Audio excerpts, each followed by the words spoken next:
Magandang hapon mga ka-happy hour. Narito ang mga balita para sa MBC TV Network News Update 5 PM edition.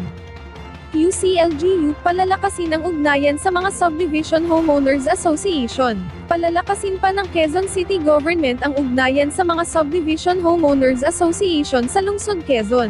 Sa forum na ipinatawag ng QC City Planning and Development Department, dumalo ang mga opisyal ng Homeowners Association sa lungsod.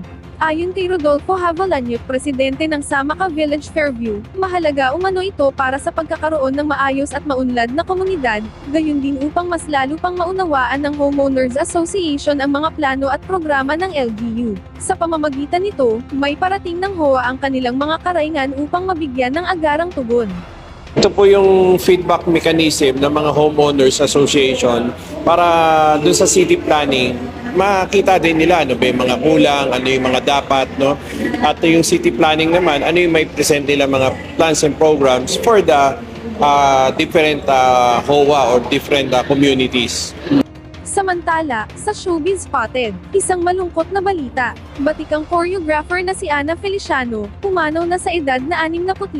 Pumanaw na ang veteran choreographer na si Ana Feliciano sa edad na 65, nakilala sa kanyang masiglang mga pagtatanghal sa nooy sikat na noontime show ni Willie Revillame. Kinumpirma ng kanyang pamilya ang balita sa social media noong Huwebes, October 23. Ayon sa kanyang anak na si April Feliciano, "Let's celebrate Mama Ana's life together as we share stories of how she touched lives on a deeper level."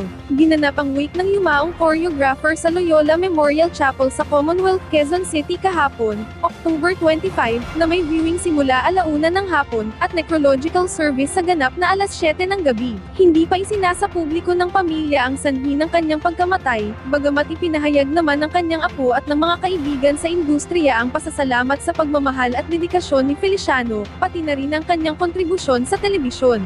Kaugnay nito, ang Wawawin team ay nagbigay pugay naman sa kanya bilang isa sa mga creative forces ng programa, at nagpaabot ng mensahe, na mahal ka namin, Ana Feliciano.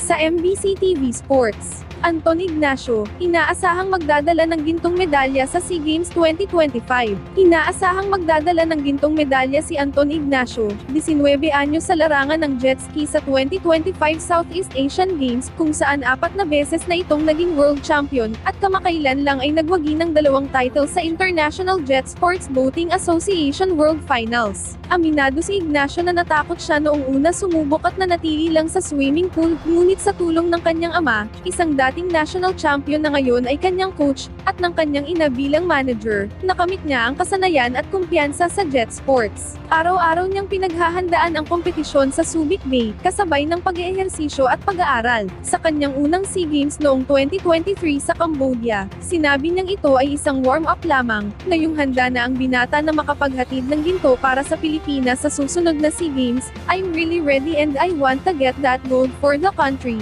saad ni Ignacio. Bago tayo magtapos, narito na ang Christmas countdown, ngayong araw ng linggo. 60 days na lang, Pasko na.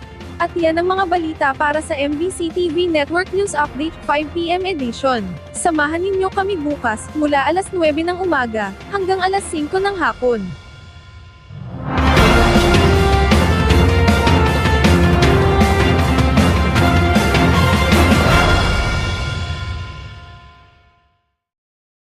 Mga ka-happy hour, kung gusto mong manood ang mga balita sa MBC TV Network News Update, mag-subscribe sa aming YouTube channel, i-like ang aming Facebook page, at i-follow sa aming TikTok account.